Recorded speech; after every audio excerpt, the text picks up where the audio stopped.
তো আমার কুতু এখানে ঘুমাচ্ছে। এখন আমাকে সব কাজগুলো সেরে নিতে হবে।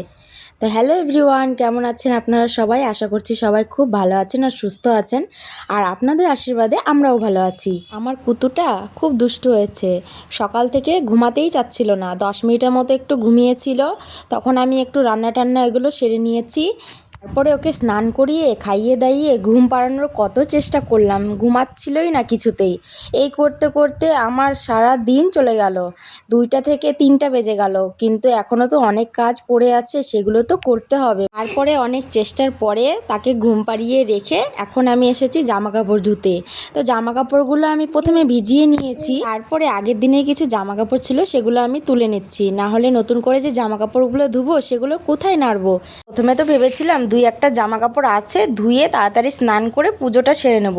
কিন্তু এখন দেখছি ওর পাপার অনেকগুলো জামা জড়ো হয়ে আছে, সেগুলোও তো আমাকে এখন ধুতে হবে। এখন ওর পাপার জামা কাপড়গুলো আমি ভালো করে চেক করে নিচ্ছি, কারণ এর আগে অনেকবার জামা কাপড়ের সাথে ওর পাপার কতগুলো টাকাও আমি ধুয়ে ফেলেছিলাম, আর সেগুলো এখনও ওর মানিব্যাগে রয়ে গেছে, যেগুলো চলে না।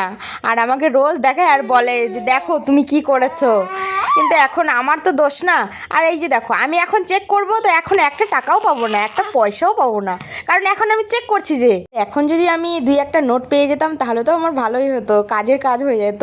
কিন্তু এখন তো আমি পাবো না, কারণ এখন যে আমি চেক করছি, যে তার জন্য আমি পাবো না। একটা একটা করে দেখলাম অনেকগুলোই জামা কাপড় হয়ে গেছে, তো এগুলো ধুতে আমার অনেকটা টাইমই পার হয়ে যাবে। আর হ্যাঁ, আমার কুতুর ভয়েসটা কিন্তু একটু ইগনোর করবেন আপনারা সবাই। কালকে আছে পদ্মিনী একাদশী, তো আমি একাদশীটা পালন করব।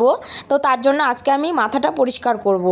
আর হ্যাঁ, মাথাটা পরিষ্কার করব দেখে তাই ভাবলাম কি ওয়াশরুমটাও একটু ক্লিন করে নিই। ওয়াশরুমটা অনেক দিন ধরেই ক্লিন করা হয় না, তো সেই জন্য আমি ওয়াশরুমে অ্যাসিড ছিটিয়ে দিচ্ছিলাম। আর অ্যাসিডের কি দুর্গন্ধ বাবা! আমার পুরো নাক জ্বলে যাচ্ছিল, পায়ে পড়েছিল, পাটাও জ্বলে যাচ্ছিল, সেই জন্য আমি পাটাও ধুয়ে নিলাম। অ্যাসিডটা ছিটানোর পর 5 মিনিট রাখতে হয়, 5 মিনিট 10 মিনিট, তাহলে ভালো মতো ক্লিন হয়। আর ওইদিকে আমি অ্যাসিডটা ছিটিয়ে রেখে আসার পরে এদিকে জামা কাপড়গুলো তাড়াতাড়ি করে ধুয়ে নিই, না হলে পরে কুতো আবার উঠে যাবে। ও মা, এদিকে ধুতে ধুতে ওই উঠে গেছে, অলরেডি কান্না চালু করে দিয়েছে।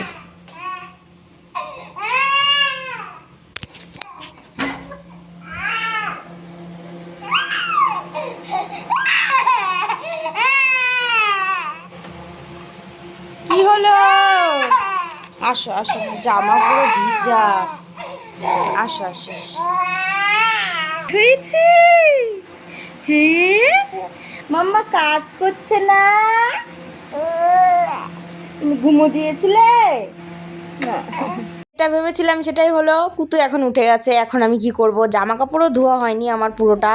এখন আমি কি করব? এখন ওকে হাই চেয়ারে বসিয়ে দিয়ে আমি বাকি জামা কাপড়গুলো ধুয়ে নেব। এবার ওই হাই চেয়ারে তো বসতে চাইবে না, কারণ এখনই ওই ঘুম থেকে উঠেছে, তো একটু কান্নাকাটি করেছে, তারপরে আবার ঠিক হয়ে গেছে। তো এইদিকে আমার জামা কাপড় ধোয়া কমপ্লিট হয়ে গেছে। আর এইদিকে কর্তামশাই এখন বসে বসে খেলু করছে। তো এবার আমি ওয়াশরুমটাও ক্লিন করে নিয়েছি, আর স্নানও করে নিয়েছি। আর এদিকে পাপা আবার ঘুমিয়ে পড়েছে। তো স্নান করে নিয়েছি আর ক্রিমটাও মেখে নিয়েছি, কারণ এখন আমি জামা কাপড়গুলো ছড়াবো না, এখন আগে পুজোটা দেব। তো সেই জন্য আমি আগে একটু সাজুগুজু করছিলাম। আর ওইদিকে একটু আওয়াজ হচ্ছিল বলে আমি বাবুকে চেক করে আসলাম যে উঠে গেছে কিনা। টেনশন টেনশন, যারা বাচ্চার মা তারাই জানে যে কেমন টেনশন, বাচ্চাকে একা ঘুমিয়ে রেখে আসার পর কতটা টেনশন হয়। তো এবার আমি মাথাটা চিরুনি করে নিয়েছি, এবার সিঁদুরটা পরে নেব। সিঁদুরটা পরে নেওয়ার পরে আমি আপনাদেরকে একটা জিনিস শেয়ার করব, সেটা হচ্ছে আমার মাথার চুল এত পরিমাণে উঠছে যে ভাবার বাইরে।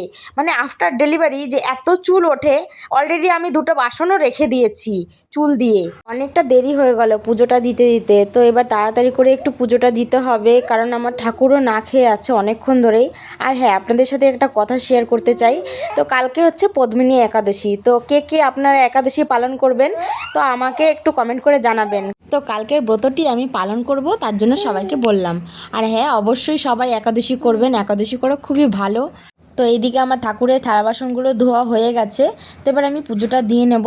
তো চলুন আমি পুজোটা দিই।